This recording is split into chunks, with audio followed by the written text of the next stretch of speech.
एक ऐसा मैच जो सिर्फ एक हार नहीं थी बल्कि एक खुली चेतावनी थी। आज हम परत दर परत जानेंगे कि कैसे चेन्नई सुपर किंग्स ने मुंबई इंडियंस को पूरी तरह से तहस नहस कर दिया। चलिए शुरू करते हैं। 103 ये सिर्फ कोई नंबर नहीं है, ये हार का वो अंतर है जो मुंबई इंडियंस जैसी एक चैंपियन टीम के लिए किसी बुरे सपने से कम नहीं। इतनी बड़ी हार की उम्मीद तो शायद ही किसी ने की होगी।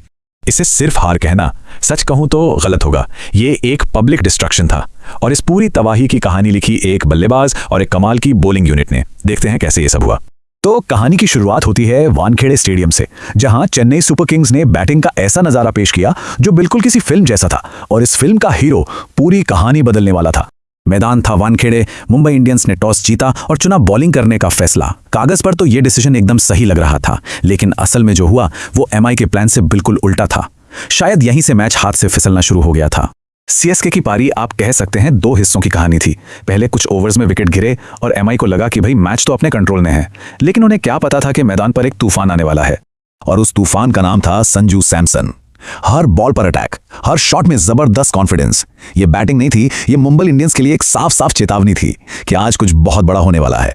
101 रन, ये सिर्फ एक सेंचुरी नहीं थी, ये मुंबई के बॉलर्स पर एक सीधा हमला था। और जिस अंदाज में ये रन बने ना, वो तो बस देखने लायक था।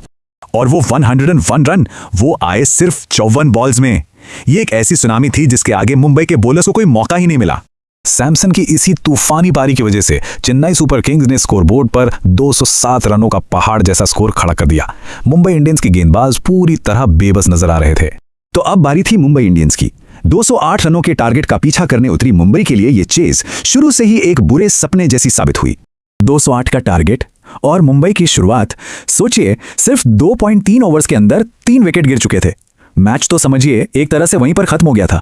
हाँ, बीच में तिलक वर्मा और सूर्य कुमार यादव ने एक छोटी सी पार्टनरशिप की, थोड़ी उम्मीद जगाई। लगा कि शायद एमआई यहां से वापसी कर लेगी, पर चेन्नई के गेंदबाजों के इरादे तो कुछ और ही थे। और यहीं पर दोनों टीमों की बॉलिंग का फर्क साफ साफ दिखा। जहां एमआई के बॉलर्स सैमसन के तूफान को नहीं रोक पाए, वहीं सीएसके के बॉलर्स ने शुरू से ही पकड़ बना ली और इस अटैक को लीड किया अकील हुसैन ने। और फिर एंट्री हुई जिसे हम कह सकते हैं गेम ओवर मशीन की, अकील हुसैन। जरा इन आंकड़ों पर नजर डालिए। 4 ओवर सिर्फ 17 रन दिए और 4 बड़े विकेट निकाले। उन्होंने अकेले ही मुंबई की बैटिंग की कमर तोड़कर रख दी। और नतीजा, पूरी की पूरी मुंबई इंडियंस टीम सिर्फ 104 रनों पर ऑल आउट हो गई। 208 के टारगेट के सामने यह कंप्लीट सरेंडर था। तो इस पूरी कहानी का निचोड़ यह है कि सीएसके के लिए यह सिर्फ एक और जीत नहीं थी, ये उससे कहीं कहीं ज्यादा बड़ी चीज थी। Final result, Chennai super Kings की 103 रनों से एक ऐसी धमाकेदार जीत जो इस टूर्नामेंट में हमेशा याद रखी जाएगी। ये मार्जिन ही अपने आप में पूरी कहानी बयां कर देता है। तो सबसे जरूरी बात यह है कि ये सिर्फ एक जीत नहीं थी, ये एक स्टेटमेंट था, एक ऐलान था पूरे टूर्नामेंट के लिए कि सीएसके किस इरादे से आई है।